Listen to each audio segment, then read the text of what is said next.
Tomorrow is a big day for President Donald Trump's top legislative priority, tax reform. And it's anyone's guess if congressional Republicans are totally ready for it.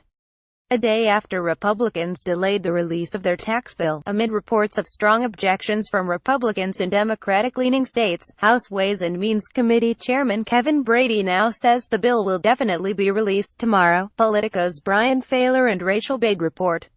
But that really only tells part of the story. Story continued below. Earlier Wednesday, tensions were running very high, said a source familiar with the 11th hour talks.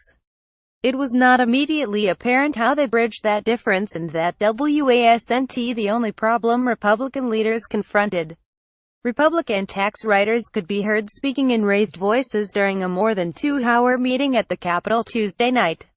Meanwhile, in the Senate, Republicans are considering an array of changes that are sure to be controversial. Politico's Brian Failer reports universities, charities, life insurance companies and others could all lose cherished tax breaks under a Senate plan to rewrite the tax code.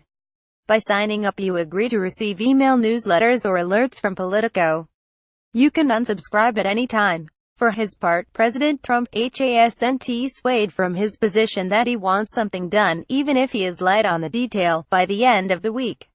Today he chimed in, promising to blame top economic aide Gary Cohn and Treasury Sec.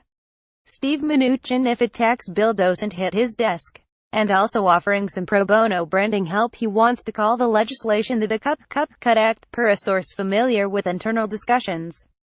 Elsewhere in President Trump's orbit, Gitmo Ready, President Trump says he's open to sending the suspect in yesterday's terror attack in New York to Guantanamo Bay. Russian senators unloaded on tech companies today, telling them they needed to do more to combat foreign influence campaigns and to wake up to the threat from Russia.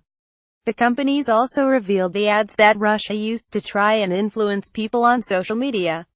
Finally, fed up, President Trump will name Jerome Powell, a member of the Federal Reserve's Board of Governors, as his pick to succeed Janet Yellen tomorrow. Brooklyn brawl. President Trump and Senate Majority Leader Chuck Schumer engaged in a nasty back-and-forth after yesterday's terror attack in New York City, a sign that their relationship is not friendly but purely transactional. Biden bashes. In a Chicago speech, Joe Biden called President Trump a charlatan and carved out attack lines that generally made him like a 2020 candidate. Science sidelined in a move that will allow him to appoint more industry leaders to EPA panels. EPA Administrator Scott Pruitt banned anyone who receives grant money from agency to advise it on scientific policy. New York Times. Kush digs. Vanity Fair reports that President Trump has talked with Steve Bannon, complaining about Jared Kushner's advice and how it led him to have to deal with a special counsel.